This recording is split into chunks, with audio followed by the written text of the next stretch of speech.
Salama daholy, tonga zany teny fotoana fanomezana nazavana aminareo fohifohy ny antony tsy ahitanareo anao Facebook be da be manontany hoe nakaiza sa naninona dia eto hoe zany écran zany dia tsotra fotsiny amin'ny teo anatin'ity 3 minitra ity zany nazavana azy fohifohy hoe tamin'ny sabotsy hariva désactiver ny compte-ko désactiver ny Facebook satria nisy zany nisy signalé ngambany dia tsy manana compte Facebook iaho zany amin'izao. En fait manana ako rehefa hitanareo mangataka any zany dia izy tsy anontany tsara fotsiny hoe za ve sa tsy za fa misy compte Facebook efa mandehandeha any.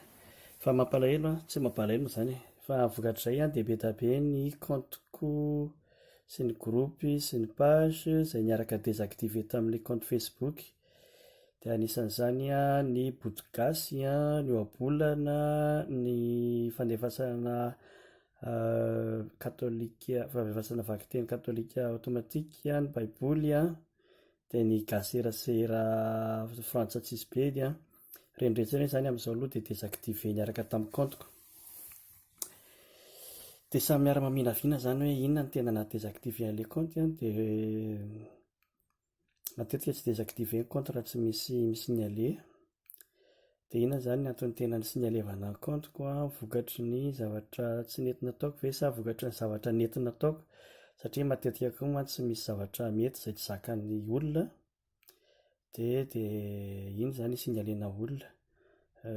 Raha vao misy olona vitsivitsy fotsiny mi-signalé compte dia efa manjavona ilay izy. Dia nisy resadresaka moa zany tandroany tany amin'ny fivorivorina nataonay hoe sao dia resaka politika nataoko, resaka politika izay nataoko, resaka tsikerakera ara-politika kanefa tsy vao zao no tsikera ara-politika dia maninona no tsy zao rery ve zao vao misy problème. Teo koa no miteny hoe sao dia vokatry ny groupe be olona loatra dia izako hoe tsy fantatra intsony zany fa ny ahiahiko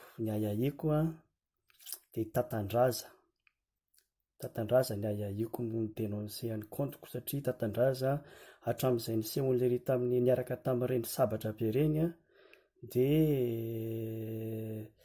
dia atahorana mihitsy izy ary hanao video anankiray ako rapitso mikasika ny tatandraza.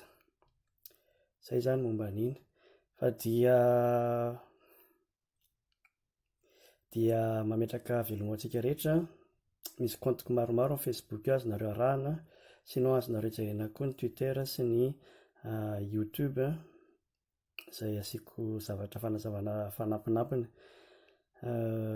Resaka vazovazo no tena betsaka fa ho an'izay sahirana tsy mahita an'ilay zavatra nataoko tao amin'ny Facebook zany toy ny page sy ny groupe dia afaka mitady sahady solony. Raha ohatra moa ka averin'ny Facebook ny compte dia miverina daholo ihany ireny, fa raha tsy averin'ny Facebook dia manao zavatra vaovao indray tsika. Veloma daholo.